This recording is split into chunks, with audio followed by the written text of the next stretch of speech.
What's going on, guys? I'm Emery Cuzzy. I'm sitting here with Cameron Selby, and we're going to be going over the Week 13 main slate. 10 games on the slate because of the fact that we do have every team is playing this week. But we have a Thursday night. We have Thursday, which is Thanksgiving. It's a 3-gamer. Then we have Friday, which is Black Friday special between the Kansas City Chiefs and the Raiders. So we only have 10 games on this slate. There's some pretty good totals we're going to get into. But yeah, Cam, tell us about the game totals and what's going on. Yeah, so the first gamer is just a banger of a game. Eagles at Ravens, 51.5 point total, by far the most on the week. And then also against RB1 and RB2 by a wide margin overall this year. Saquon coming off a 300-yard game. And then Henry's either scoring 2 touchdowns or going for 140 yards every game. So a lot of fun. That would be a game that doesn't really mean anything from a playoff perspective because they're both kind of locked into where they're at right now. But at the end of the day, it's going to be a fun one to watch at least. Yeah. Chargers Falcons, another interconference matchup at 48. Steelers Bengals. Steelers coming off a Thursday night game loss against the Browns in the snow, and then Bengals coming off a bye after another frustrating last second loss to the Chargers. Always fun games when they play each other. Reigns. You wouldn't think this game would be a high total, but it is. Basically, everybody's kind of modest this week, but 47.5 on that one. Bucks Panthers. Another game where both defenses are bad. I like that game a lot. There's a lot of value there. A couple of contrarian games that kind of stood out to me were Cardinals and Vikings, which both have been susceptible below average on both sides of the or both aspects of their defenses this year. Right. And then Houston and Jacksonville. This is purely if Trevor Lawrence returns. He has missed a couple weeks, plus they had a bye week. But he did practice on Monday in a walkthrough estimate. So if he does play, 2 teams with solid value and defenses that give up big plays. Yeah, absolutely. I mean, also, just kind of looking at this slate overall, we're going to get some interesting value, I think. There's some mispriced players against hard teams that we were talking about prior to the slates, prior to the video itself. But we'll get into it now. Let me pull it up on the screen. We'll start talking about this big matchup between one of the top AFC teams and one of the top NFC teams. Doesn't mean anything for tiebreakers, doesn't mean anything for any of that stuff. Just kind of gauging how good you really are, maybe, is a good way to put it. The Philadelphia Eagles have looked really, really good every single week. And then Baltimore Monday night just kind of puts it on the Chargers. They were up 30-16, I believe, and then the Chargers go ahead and score right before basically a garbage time touchdown that didn't matter as much. But yeah. Right. And right now, if the season ended today, the Baltimore Ravens would set the NFL record for most yards per play by an offense in NFL history, which would be, it was 7.01 going into last night, but they were getting more than 7 yards of play, right, at least in the second half, every single time they touched the ball. So this one, not a good matchup, but it's the highest total. We got to talk about both teams. Lamar, this has been, to me, his best season. I don't know if he'll win his 3rd MVP, but 27 touchdowns to 3 interceptions. Incredible the way he's been playing, at least from a fantasy perspective, has been even better. 26 points a game. Rushing upside has been a little inconsistent, but he got into the end zone on a rushing touchdown last night. That was kind of payback from a couple of weeks ago where he goes down to the 1 and then Derrick Henry punches it in. Well, Derrick Henry scores on a touchdown, illegal formation, then Lamar runs it in. So a little payback there, but he's basically been a 2+ touchdown guy every single week. The guys that he's throwing to has been a little inconsistent. Zay Flowers has been up and down, had another inconsistent night last night where had nothing. Then he had a lot where they kind of took the lead back from them, right, and then had nothing the rest of the game. But Mark Andrews has been really strong in recent weeks. Deontay Johnson, awful trade. I called that from the start. Barely in the player pool, but and then Isaiah Likely has really gone off steam, but pure tournament play if you wanted to go that route. If there's going to be a way that Baltimore scores points, it's going to be from skill players. And then also had to mention Justice Hill. I forgot what his price is, but he always has the boost in the pass game. He's 48. He Very scored. Reasonable. He had a 51-yard touchdown on the ground this past week, but games that they play from behind, or close, he usually has a good target share, and so he's been a very safe option, and his price reflects that because he is pretty modest. Yeah, I think Rashad Bateman actually is at his price because we didn't get the Monday Night Football game. I think he would be higher priced than this 4,400 if he were to have played on Sunday. Mark Andrews has been talking about it. He's gotten better every week. Had a great week this week. Just he's ready to roll. If you had to stack, would you double or single here? I'd probably do a single with Mark Andrews is probably my lean. The thing is, again, it's a tough matchup. Philly is number 1 in the NFL in yards allowed per game. And like you said, they've been playing lights out defensively, especially from the secondary perspective with their 2 rookies, which are 1 and 2 on the board. And somehow the NFL let them get both of them this offseason. We're talking Quinyon Mitchell, who's been a lockdown corner, and then Cooper DeJean. Missed a couple weeks to start the year, but he's been incredible as well. Yeah. And then the other side of the game, we're going to talk about the other side of the game now. Nate Wiggins has been solid for Baltimore also, which is another one of our top 3 cornerbacks from last year. Let's grab Jalen Hurts. Let's get the Saquon Barkley. I don't know what to do with him. He is just so good at football. And if you fade him, you're wrong. If you play him, you're wrong. It just depends on the week, I feel like. Yeah. See, this week we had a prime time where both of these teams played. Obviously, Sunday night was the Philly and Rams game, and then Baltimore and the Chargers were on Monday night, and you had to pick one or the other, and I went with Derrick Henry, and he had 140 yards, and I was wrong because this guy had 300 yards. He is right now on pace to break the NFL rushing record, which obviously Eric Dickerson did this in a less sample size of a game. Not 17 games. Exactly. But still, it has been unblemished and untouched, and we've been at 16-plus games for a while, so it's not like it would be, unprecedented or like an asterisk on it if it happens. Yeah, it's a great feat because it's been a record for 40+ years at this point. 41, I believe. I think it was 1983 when it happened. No, it was 1984 because it was Dan Marino's 48 touchdown year. Dickerson actually did not win the MVP, but Saquon right now would be my MVP favorite. He's been RB1 this year, 26.2 points a game. There's a resurgence at the position. He's just been incredible. Even with the choice pushes, it doesn't matter because he just has the breakaway runs. He's averaging over 6 yards a carry. Look at the 3 of the last 4 weeks is over 36 fantasy points. He's just doing different things. I don't know the last time we've seen this kind of run. I mean, even the Derrick Henry years where he was 2,000 scrimmage yards, maybe McCaffrey's 1,000 season. AB. I'd have to look at the game logs for fantasy points perspective, but yeah, it's been insane. He's the highest priced skill player on the slate for a reason. Deservingly so. Yeah. I have a question for you. When was the last time, and I don't know if you'll know, obviously, but it's a crazy question out there, but when was the last time we had a Heisman that wasn't a quarterback and an MVP that wasn't a quarterback? Because honestly, I don't think it's happened maybe 50 years, 60 years, because you have to think back to when.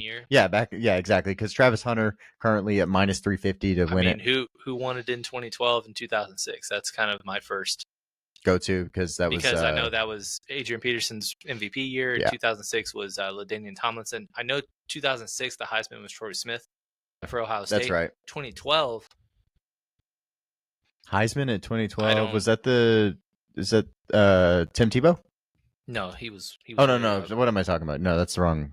I'm on the wrong side of that. 2012 was Johnny Manziel. So okay, no. So still no. Yeah, I'd have to keep on going back. Sean Alexander, another MVP, way back in 2005. Yeah. So yeah, we would have to. That's a fun. That's a crazy thought. I didn't even think of it until we started looking at this, and you were like, "He's the MVP." I'm like, "Well, yeah, but the Heisman is a receiver / cornerback." Yeah, it's very fun season for both college football and NFL. But getting back to the slate, the interesting thing is the way that you're beating Baltimore through the secondary. They're by far dead last against the pass this year. Obviously, Ladd McConkey, another solid night last night. A.J. Brown is the way you start with that if you are going. He's just been another guy that's been strong. Has had a couple of inconsistent duds because they've been playing from ahead a ton in recent weeks. Obviously, 3 straight games of double-digit, or it was a single-score game towards the end because of a Zach Ertz garbage time touchdown. But they handled their last 3 opponents. Even Jacksonville, it was a 3-score game at one point. It was 22-0. And Cincinnati as well. So his targets have not been there like we've seen. but he's still been incredible. Another 100-yard game in the absence of Devontae Smith. This is the guy I want to talk about because this price drop is so disrespectful. $5,800 for him. I've never seen him this cheap, at least since his rookie year. But yeah, he dropped $1,000. He's questionable with a hamstring injury. If he doesn't play, obviously we're not playing him. But if he returns, he is by far, the way that Philly is scoring points is Devontae Smith, AJ Brown, and Saquon Barkley. Right. Maybe sometimes Dallas Goedert or tush push. It's very easy to know where the ball is going. And so for him to be 5,800 to allow us to fit a double stack, because usually we can't fit both AJ Brown, Devontae Smith with a Jalen Hurts start. Yeah. You can in this way. And it's pretty crazy how he did a dip. He's been a lot less of a floor like we saw last year, where he was always consistently double digits, and then he really took off the second half of the season. He's had a couple of 18 and 20 point games, but again, he's had some duds in there, and that a lot has to do with because of bad game scripts and Jalen Hurts not having a ton of passing volume. Right. Dallas Goedert, if Devontae Smith is out, Dallas Goedert's in the player pool because of the fact that he will get the volume. He has a strong sample size of target share without Devontae Smith in the game. And obviously when Devontae Smith got concussed this year, that was his random ass 150-yard game or whatever it was to beat New Orleans earlier this season. Again, he had 5 targets, dud of a game, 4 for 19. Nothing to be excited about. But again, that might just keep the ownership off him this week. Yeah, I was looking to see if PFF had released their matchups for this week, but it doesn't look like it. They still have last week's up. But AJ Brown was top 2, if it makes anybody feel better. But right now, I mean, Dallas Goedert under 6% owned at tight end, very modest price. And then Devontae Smith, even though $1,000 price drop, if he plays right now, he's projecting only 7% ownership, which is a great leverage spot if you're going to go the Philly route. For sure. Next up, 6,600 Baker Mayfield. We were talking about him before the show. This is our gunslinger right here. Rashad White is, Bucky Irving and Rashad White are in play. Bucky Irving has been very good for them. Mike Evans is always in play because he could have his 2-touchdown game and go crazy. I don't really know what other receivers you want to even talk about for that team, though. I guess maybe Sterling Shepard, Jalen McMillan. Yeah, Sterling Shepard, Jalen McMillan are the only other guys. Obviously, both are back. They've been battling some injuries in recent weeks. I'm pulling up the snap count right now. Obviously, it was Mike Evans' return last week from injury. He played 60% of the snaps. We expected kind of low that, but the volume would be there. And obviously, 6 targets, 68 yards, got the over that we hoped for. Yeah, he just didn't score a touchdown, but he's one of the best red zone threats in football when he's getting the ball. Carolina has just been giving up 28, 30 points every single week, essentially. So if you're going the Baker route, it starts with Mike Evans and then seeing where you want to go from there. And don't forget, they blow out bad teams. So they're going to blow out the Giants. They're going to blow out New Orleans. So they blow out these bad teams. So get excited about, playing a little bit of this. Exactly. And Baker's just been playing lights out. We were talking about that. And he has 9 picks, but 8 of them came in a 3-game sample size where he also scored 10 touchdowns in those 3 games. So he still was helpful for the team. And your fantasy team. Exactly. And his volume, he's had the boom week. So, he had a 5-game stretch where 23 points in every single game. Last week, he didn't score a passing touchdown, which I believe was his first of the season, but he had a rushing touchdown. And on top of that, they were up 30-0. So obviously he didn't get the 300-yard bonus that you were hoping for if you played him. This week, it should be much closer because Carolina's actually been playing pretty well in recent weeks. They had an upset win in Germany over the Giants, had a bye week. And then last week against the Chiefs, even though they were trailing the whole game, it never seemed like they were in position to win it. Right. They came back and tied it to tie, and then they lost on a walk-off field goal against the defending 2-time champs. Make of that what you will, but essentially Carolina's just been playing much better. So if it is closer, it just makes you feel better about investing in Tampa Bay or Carolina this week. Yeah.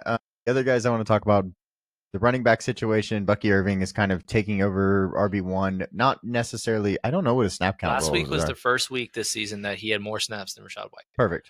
It's hot hand, though. It's definitely hot hand for them. Hand, but he had he's been having solid passing volume all year with upside, but he had caught He's- all 6 targets for 64 Look at yards. these receptions versus targets, man. Mhm. Perfect for And the he last also 5 had weeks. a boom week in the run game as well. I mean, Mhm. he's always hovered around 10 to 12 rushing attempts, but back-to-back weeks where he has 70+ yards on low volume, which is awesome to see. But for the last 5 games, over 15 fantasy points, and Carolina is the worst defense by far against running backs this year. Obviously, Kareem Hunt was a dud because he did not score, and he was a chalky dud at that. But Lucky Irving, because of the murkiness with Rachaad White also getting looks, his ownership might be depressed. He's only 8% owned right now. Guy that's scored 4 of the last 5, projected 12.5, very respectable, under 6K in the best matchup. It's a really strong click in my opinion. Yeah, absolutely fair. Then Kate Otten, quick jump on him because he didn't play as well last week. He's had less targets, but he's still an option at 4,500 against Carolina. He had his final dud or first dud game that we've seen in a long time from him. He's finally gotten the volume that we wanted to see, but he still played 80% of the snaps, Right. which is good to see. Obviously, there's no really buddy behind him on the come up to potentially take away workload as a tight end. But he's just been their second receiving option. They were also winning by and they're also a ton. So he didn't play as much necessarily. So his price also going down $1,000 didn't make a ton of sense, and it just allows you to afford doubles like a Mike Evans and Otten or Irving or White or whoever you want to. Really, I would probably just go the route of a Mike Evans and then pick a tight end or a running back as your second option. Yeah, I agree. The route I would go in a Baker stack. Perfect. Let's go over to the next quarterback. It's going to be CJ Stroud, who has come down in price. He's up against the second ranked defense for against quarterbacks. This is a price drop that is justified, though. He's been terrible in recent weeks. Obviously, he just does not look like himself. It's an obvious sophomore slump. The solace, though, is that his last boom game, if you wanted to click on his game log, was against these very Jacksonville Jaguars back in week, I believe it was 7. Maybe. Or even earlier, week 4. Yeah, it's been a long time. But yeah, the last time he went over 300 and also scored 2 touchdowns, he had 26.5 fantasy points that week, was a solid value. For the price, but he's basically been in the 7K range all year.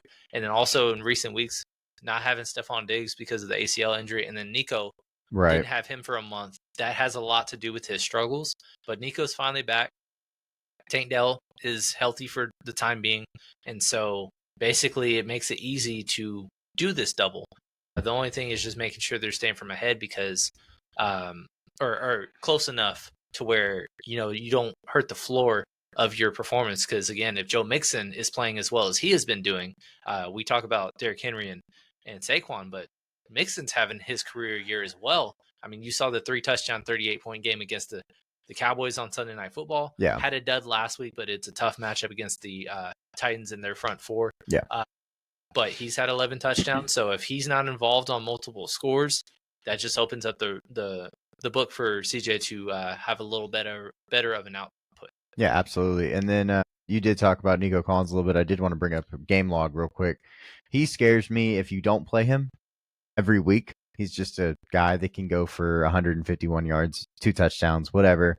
And so just wanted to bring him up again because he is so good at football. Nico Collins was my favorite receiver when I first looked.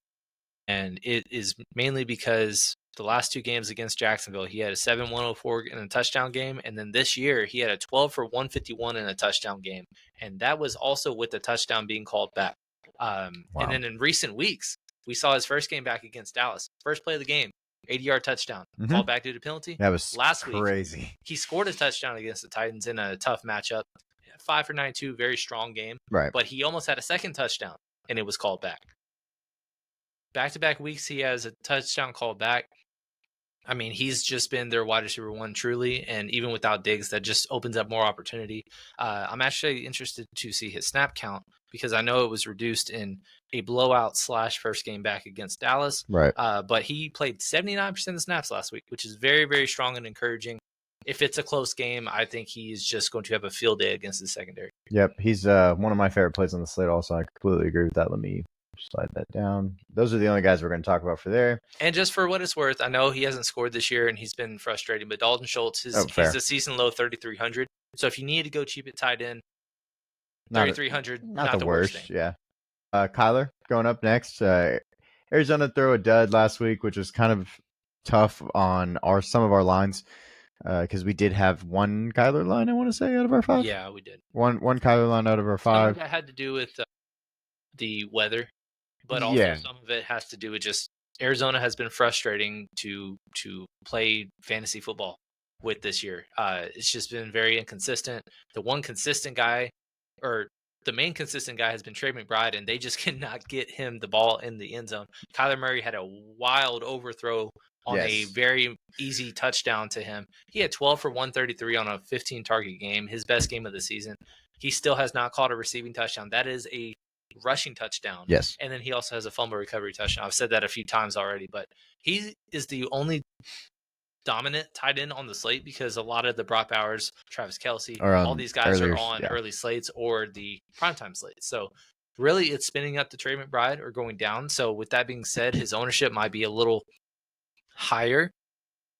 Actually, on ownership wise, Hawkinson is the second or the highest because of the fact that his price didn't go up at all. Oh yeah, he is. But basically, tight end versus tight end matchup, really fun one in this specific game environment. And then also, we just kind of want to run it back, as frustrating as it sounds. Marvin Harrison, $6,000. Once again, the cheapest he's been. I lost a huge amount of dollars that is in the 4-digit range because of the fact that his touchdown did not count. Yes, it got called off. And I had a feeling it was going to because it was really close. His foot hit the pylon before it touched down. But after that was early in the second quarter. And he had one target the rest of the game. Yeah, that's crazy. I don't know what their usage of Marvin Harrison is from Kyler. Yeah. Like, and I will call out bad coaching here. Like, you have a good player. Try to get him the ball. You have two good players. Neither Trey McBride or Marvin Harrison are being schemed to get the ball. Obviously, 15 targets last week for Trey McBride was probably something to do with that. But both of these guys should get 10 targets, in my personal opinion. And they should get the red zone targets. It shouldn't be James Conner's show. It should not be the James Conner show all the damn time.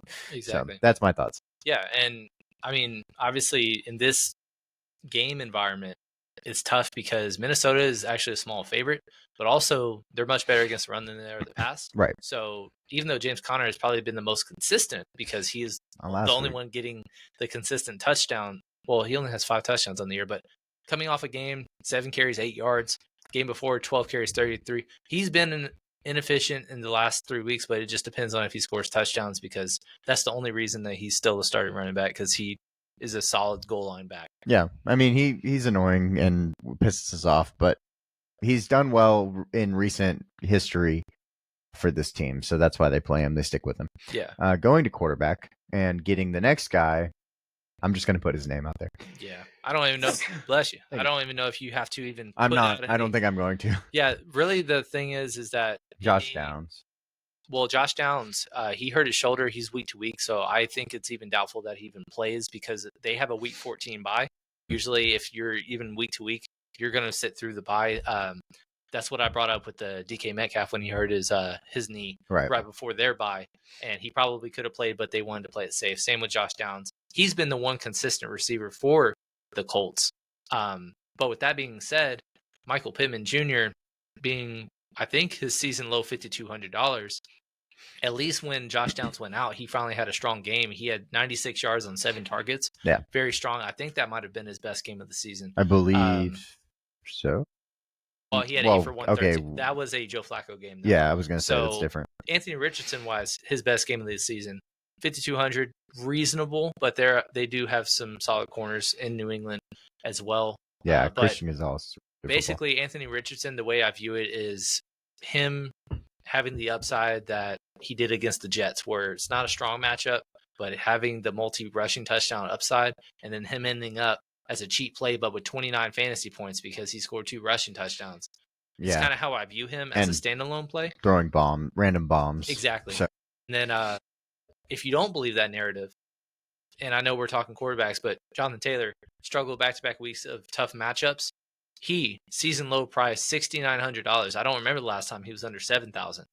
So same rules apply, but he's a running back. So just kind of with that being said, those are the only 3. Yeah, I'm not comfortable with any of it, but if you're going to do it, I think Michael Pittman does make the most sense, or an Anthony Richardson, no stack. But it's just Christian Gonzalez is good for New England.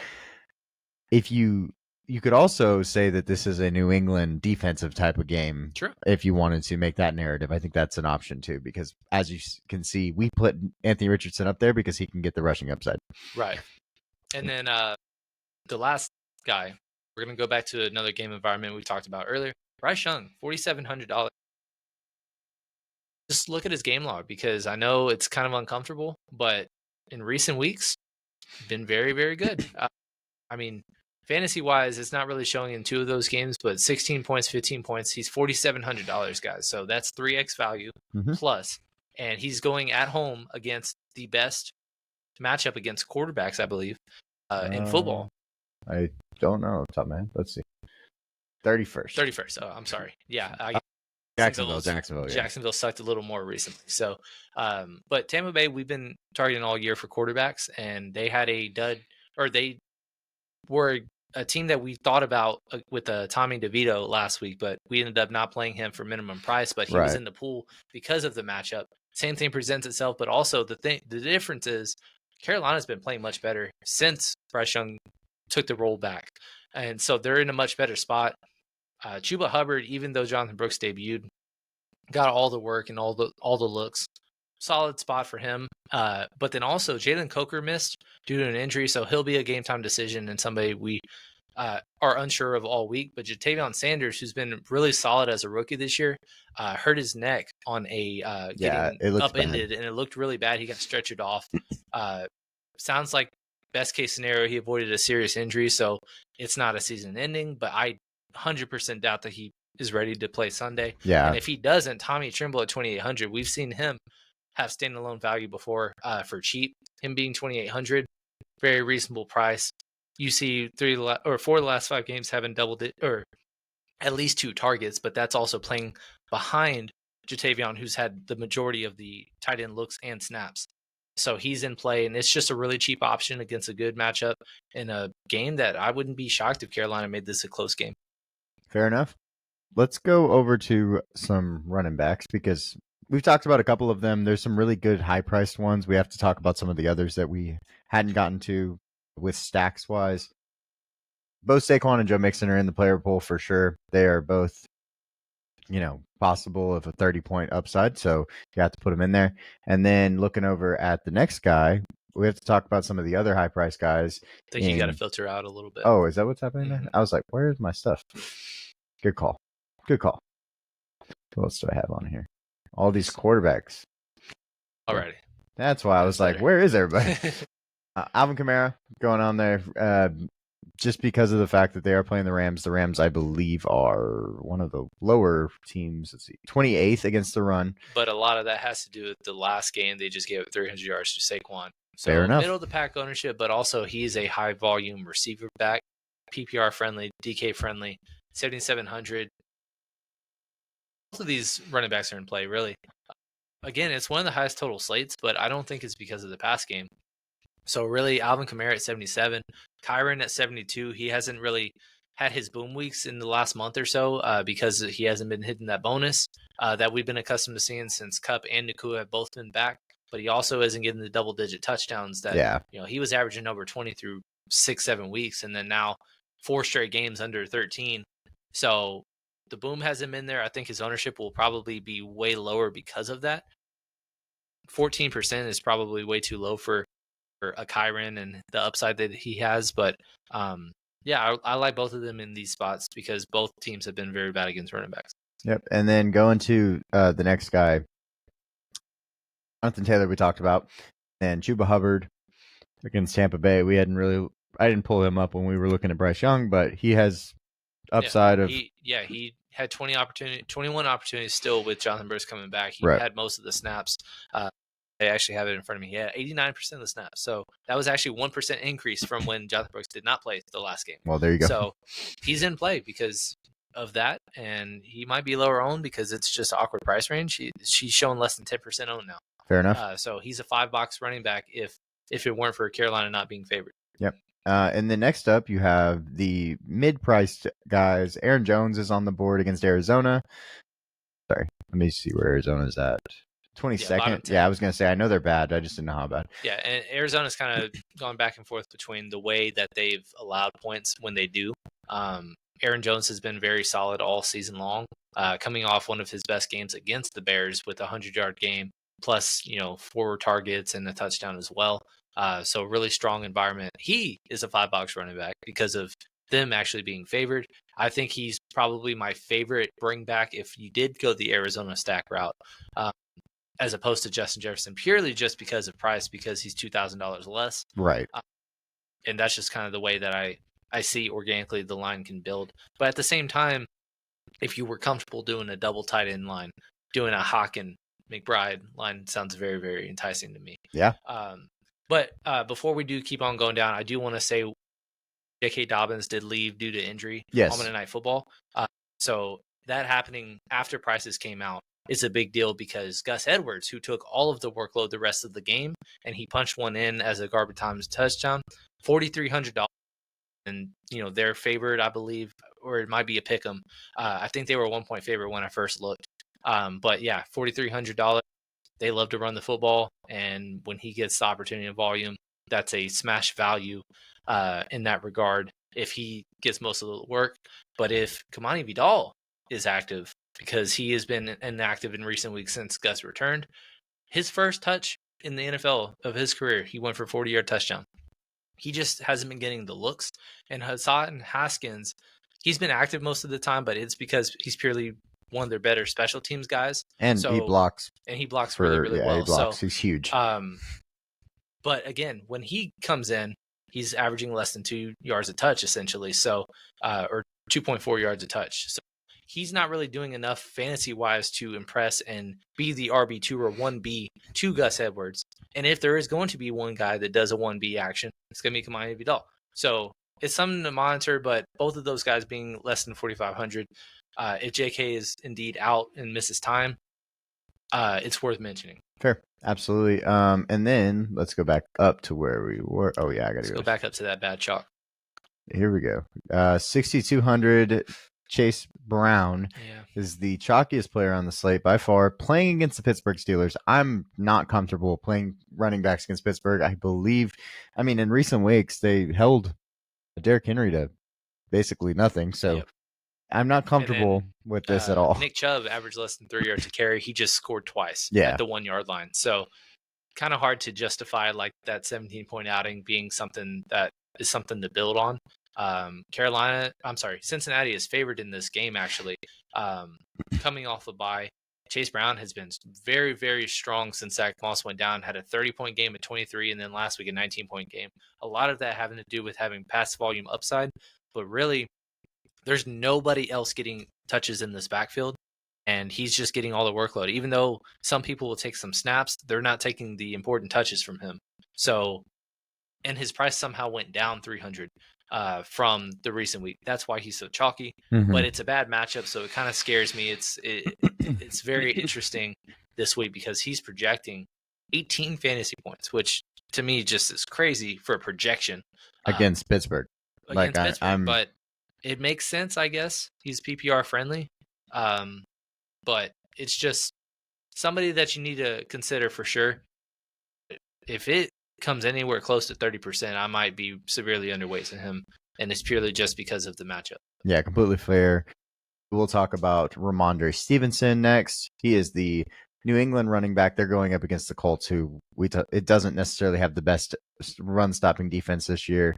If they are ahead, I mean, he has upside for some pretty cool games, but he's just, PPR a little bit and stuff like that. But yeah, it was a bad game environment last week, so he kind of split snaps with Antonio Gibson. But in the previous 4 weeks from that, he had at least 70% of the snaps all 4 of those games, and 3 of those games had 12 plus fantasy points, 2 of them over 20.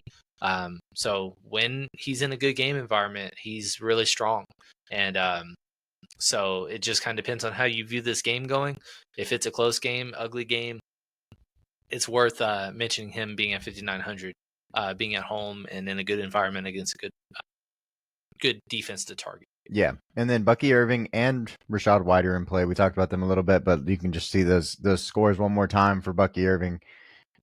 he is going to be the 1A in this offense, he's going to be pretty good because they can move the ball really well.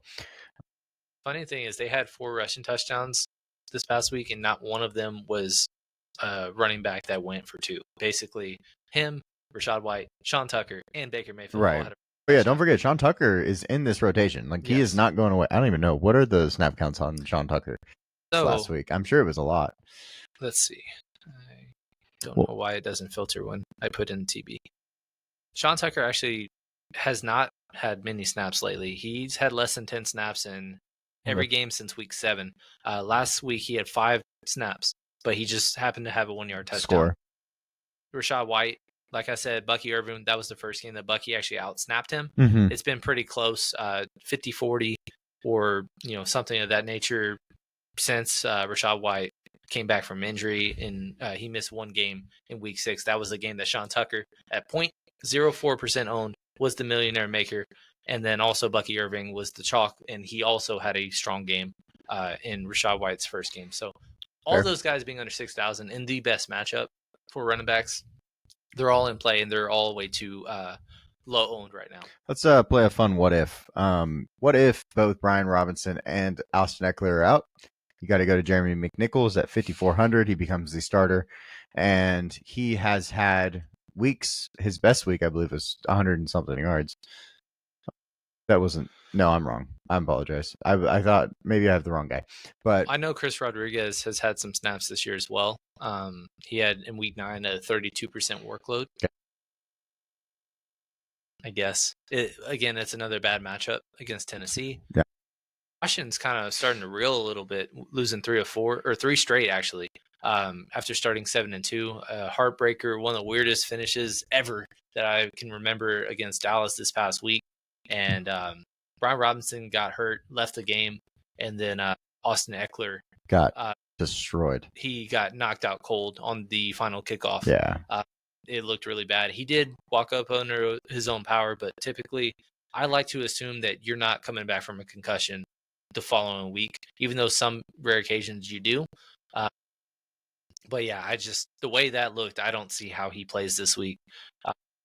But it looks like the prices reflect already because Jeremy McNichols has been boosted up to 54. So it's not like he's a Gus Edwards situation where he's 4,300 getting all the snaps or important touches and he's cheap as hell. Right. It's a bad matchup. He's already priced up and it's just kind of meh. But he's probably going to be less than 5% owned. So if you want some leverage, sure, I guess. And then one other guy we'll talk about, $4,400 Tyjae Spears. It's just they should not have priced him this low, basically, in my opinion, ever, because if he is in the game, he is good. The problem is he just hasn't played. So yeah, he basically missed a couple weeks, and then he played 1 game, was pretty solid with 8 points. He was actually in our afternoon only because of the price, and I was fine with 8 points for 4,700 because that was a week that had no value whatsoever. Right. And then Minnesota, bad matchup, but he also gets hurt in the middle of the game. Wasn't having a great game anyways, but what is it this time? Oh, it was a concussion. So he should return this week. Washington's been, kind of middle of the pack defensively this year. So it's just purely a price play if you want to go that route. He's going to be low owned, but the 2 weeks that he played in between, like once he returned, 46 and 44% of the snaps compared to Tony Pollard basically having the rest on the other side of it. So he gets opportunities when he's playing and he gets snaps. So it's a 2-headed monster. He's too cheap. I'd rather play him than McNichols if he's back, and then both Washington running backs are hypothetically out. I still side with Tajay for $1,000 cheaper. Yeah, let's build a line. Let's do it. What's quarterback do you want to start with? All right. Quarterback wise, I want to start with Baker Mayfield. Beautiful. Let's do it. Stacks? Yes. I'm going to do Mike Evans. Okay, double? Yes. With Mike is so cheap. Yeah, 67. He actually went down in price. I'm actually thinking about going with a Bucky Irving. It's fine. Double. Because he's actually, like I said, he's been getting 6-7 targets also on boom weeks. And he's just first game. It's good vibes. He's been playing well. I'm just going to side with that. And then also I like a couple tight ends we talked about earlier. Quick defense. I don't really care so much. Just what's your favorite in the 2,000 range, basically? for this early look? Something quick. I think just throw New England in there. Yeah, I agree. Cool. Sure. Yeah. Carolina bring back? Carolina bring back. I want to say, I didn't think about this far. Adam Thielen. So Thielen first came back, didn't play a ton of snaps. I remember. He played 61%. That's pretty reasonable for a first game back from a hamstring. 4,800 against the bad defense. Xavier Legette also played 94% of the snaps, so I think I might side with him and just do Dusty's Greg Dortch call just a week later. You know, fair. Yeah. Fair. What is your running back preference? Let's see. The problem is that Philly and Baltimore, it's hard to know what to do with that game when you're not doing stacks. Fair. That's a reasonable thought. Because it's just like, do we just force one of those two guys, even though they're both bottom 10 matchups? Do we force them in when Joe Mixon's in the second best matchup you can have, and then Kamara's and Kyron? You don't. You don't. I want to play Nico, so I'd probably just say throw Nico in there. Okay. That could probably be a standalone in this build because unless you like a Evan Ingram, kind of meh. What do you want to do at running back though? We have some money. We can get a cheaper tight end, or do you want to go up at tight end to Trey McBride, or go to Hawk? Let's see, Hawk is the highest value great. on the outside of Chase Brown, which is we already mentioned being by far the highest value. The second highest value on the entire slate is Dalton Schultz. Wow. So that's why I wanted to bring him up before we did move off of Houston. Well, I'm not doubling Houston without the quarterback, though, unfortunately. Disley has been getting snaps. Hayden Hurst is on IR. What are you thinking? 4,000.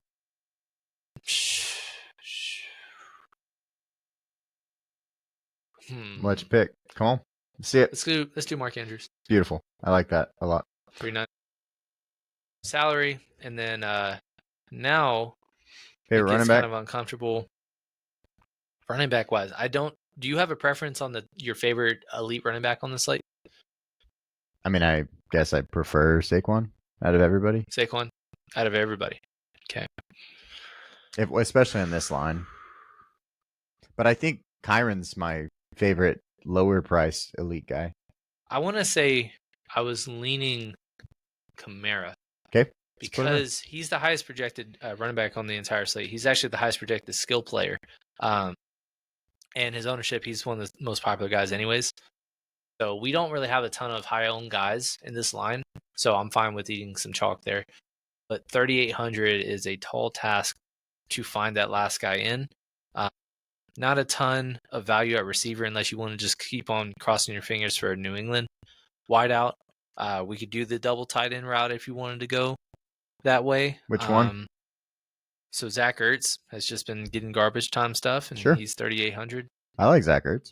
Yeah, he's a good player. Trying to, I think that's what I would solid first build. Probably do. Yeah, I don't hate it. I think it's solid. Yeah, I'm with it.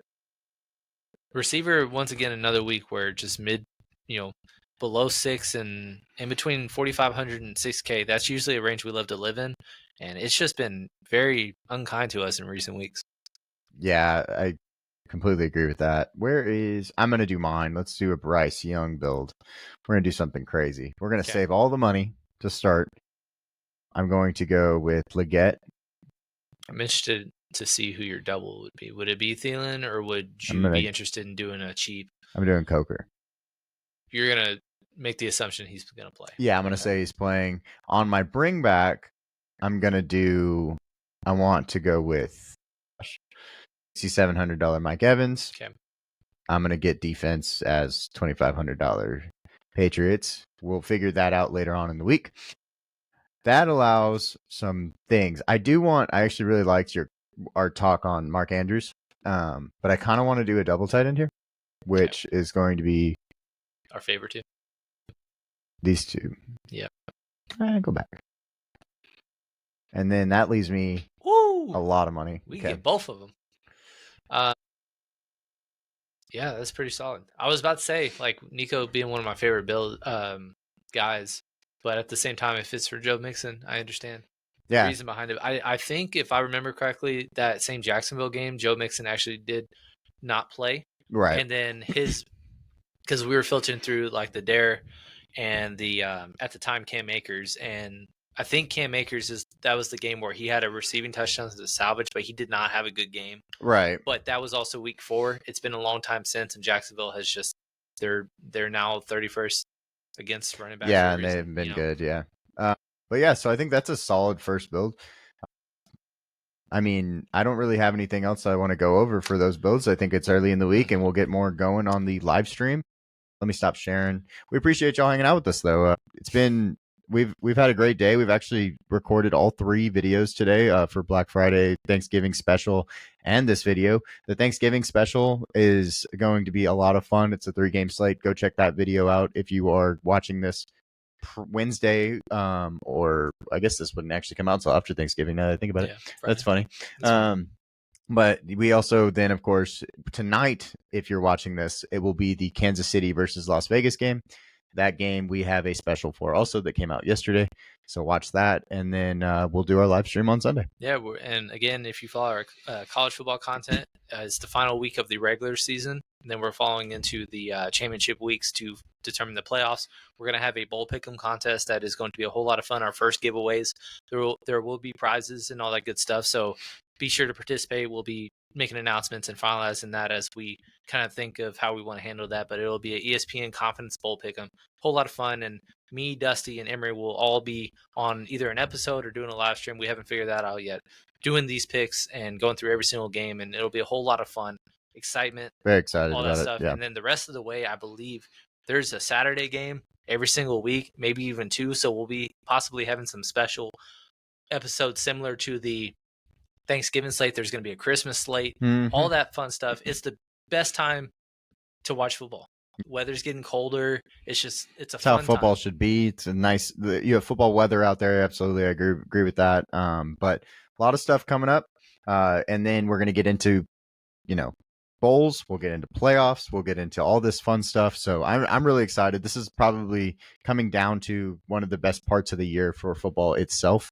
And then we get to start an off season, and we get to do some draft prospects. So I'm excited about all of it. And I'm sure we'll be getting close to it and exceed it on Sunday. But if you're watching this video, you haven't subscribed to our content, you haven't joined our Discord and stuff like that, please do. We're getting really close to 200 subs. Do that benchmark. That'll be a huge one to overcome. We've been doing really well on videos in recent weeks, especially the showdowns. But then Discord, we still need more interaction and engagement in there, because our first time this year we did a community play, we hit it, and then we did it the following week. We did one last week. You hit a 6 or 6, yeah. You hit a 6 pick with the free square, Tyreek Hill free square Thursday night. Obviously, you won't see that by the time you see this video, but we've been doing really well on community plays and interacting, and we just need more engagement in the Discord, more subscribers, and then more interaction on Sunday Lives when we do it, because every Sunday morning at 9 o'clock, at least through the regular season, and then we'll figure it out come playoff time what we're going to do. But we have a whole lot of fun for a couple hours every morning. Lots of questions, everything. Yeah. We will answer anything that comes our way. So please join and hang out with us on those days if you get the time. But we really appreciate y'all hanging out with us today, and we'll see y'all next time.